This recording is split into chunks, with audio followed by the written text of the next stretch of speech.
Clarissa. Okay, may tanong ako. Clarissa, na pinsan ng isang customer na kidnapper at saka Net25. Saan nyo nakuha yung mga documents na pinapakita nyo at pinapacirculate nyo online? Ha? Saan nyo nakuha yan? Mga jutang ginamis nyo. Saan nyo nakuha yan? Kasi parang sa tingin ko parang hindi nyo alam kung how to tell the difference between a real document and a fake document eh. Di ba Malacanang kayo? Aren't you supposed to have like a corporate forensic team that's able to do that? Asan papuntang mga namin taxes? Wala kayong team na ganyan to tell the difference between a fake document and a real one? What about you, Net25? Di ba kayo? Major news outlet kayo. How are you able to tell the difference between a fake document or not if you don't have these kind of teams? Ha? Kaya nga nung nakita ko, Diyos ko, si Claire Castro, may pinakitang document. Sabi ko, ba't nang pinakita? Tangina naman. Ang bobobo. Obvious naman talaga. Fake yun. May nakita ba kayo? Tanong ko lang may nakita ba kayo sa wall ko na nag-post ako ng document ng mga ganon? Bakit attach yun sa name ko? Bakit tinatanong ako na, huy, fake yung document na pinaano mo, nilalabas mo, may nilabas ba ako na document na ganon? Pasensya na, pinost ko talaga muna kasi uminom ako ng Advil kasi sumakit talaga ulo ko. Okay, so itong gagawin natin. Sige, i-compare natin ang legitimacy ng documents na meron ako versus sa mga documents na pinapa-circulate nila online nitong si Tanim fake documents, Claire Castro, Malacanang, at saka itong si Net25.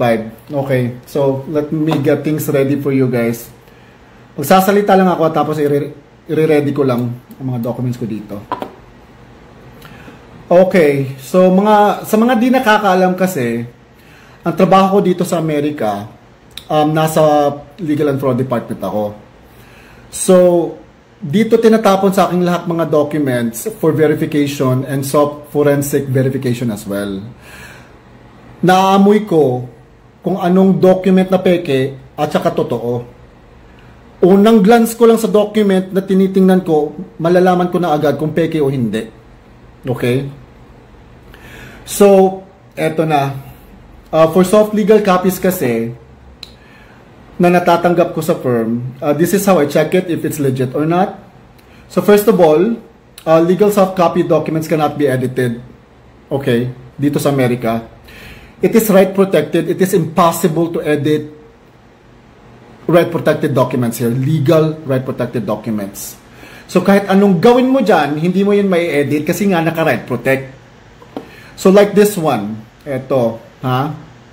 Asa na yun? Papakita ko. Step. Ito. Okay. Try natin ha. Ito kasi mangyayari, pag itry mong i-edit ang documents na legal dito sa Amerika, naka-right protect. Okay, sige. O, ito. Edit. Ano to ha? Legit to na document to ha. Okay, sige. Papakita ko lang sa inyo. O yan, seal na. So, i-edit natin. Tingnan nyo kung anong mangyayari kung i-edit natin. O yan, may lumabas na pop-up. O ito, naka-right protect yan. Hindi mo yan ma-edit. Okay? Sige, balik natin. Ina, reset. Itang ulo ko. Now, knowing, makakahanap talaga ng paraan ng mga tao to commit fraud, di ba? Kahit naka-right protect yan, what you would need to check, or the second thing that you would need to do, is to check the watermark, or the magic watermark. Now, what is a magic watermark? Clarissa, na pinsan ng isang kaso na kidnapper, paki-google na lang, okay? Napaka-basic niyan sa corporate forensics, tang-ina. Bobo. Asa na nga yun? Now, pag may nakita kayong magic watermark, ang document, what you would need to do is that you would need to print it out.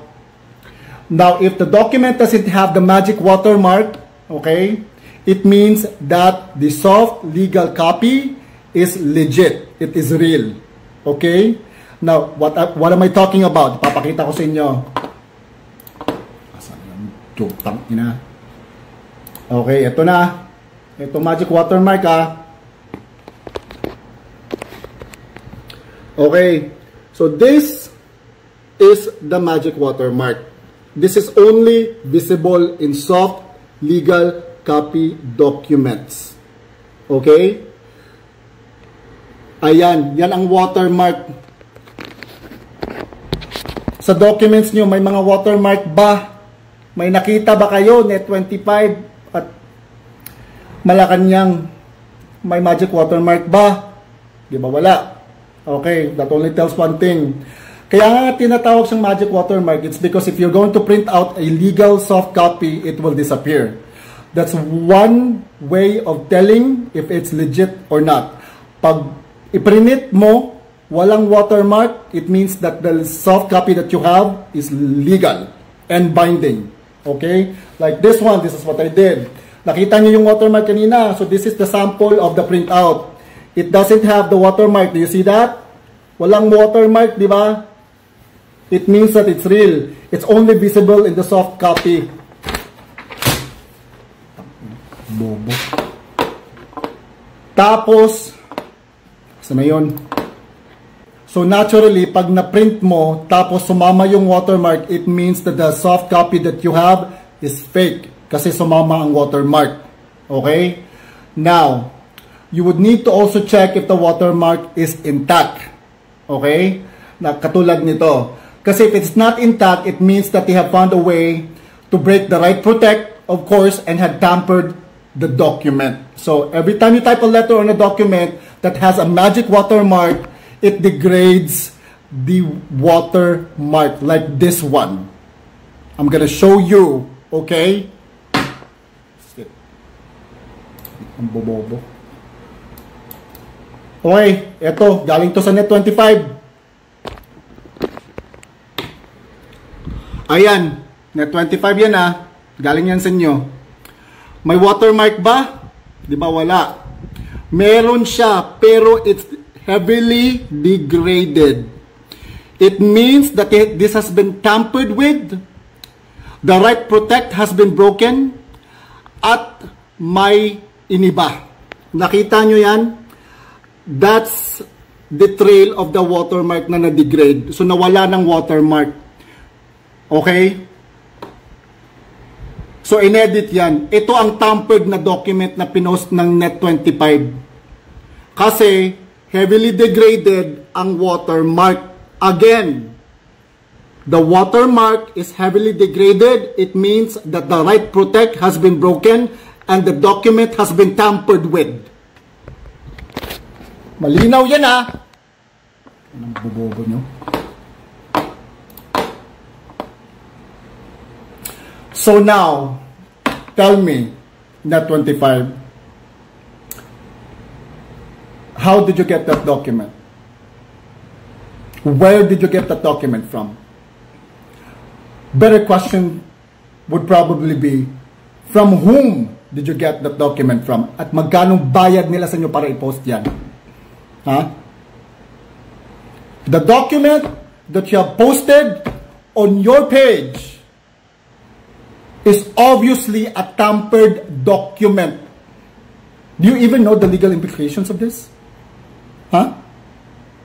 Ikakasira nyo to, Net25. Nag-post kayo ng tampered document.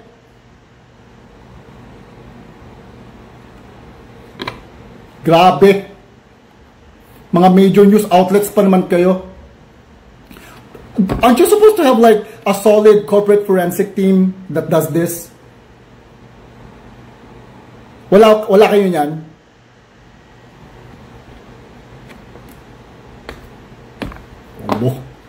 Now, as what we've discussed earlier, okay, so basically, if it's a soft copy document, it will have the watermark. Pag ipiprint mo yung watermark, pag wala ang watermark, legit yan. Okay? Pag ipiprint mo, sumama ang watermark, it means that it is not a magic watermark and that the soft copy that you have is fake. Alright? And then, pag may nakita kayong mga anino ng watermark dyan, it means that the document has been tampered with and that the right protect has been broken. It's that simple. Now, let's go to the document that has been posted by Malacanang, by Ate Claire. Now, as you can see, doon sa document niya, even though that it was on screen, it was presented as a hard copy. Hence, the page break. Hindi yon pink line, Clarissa.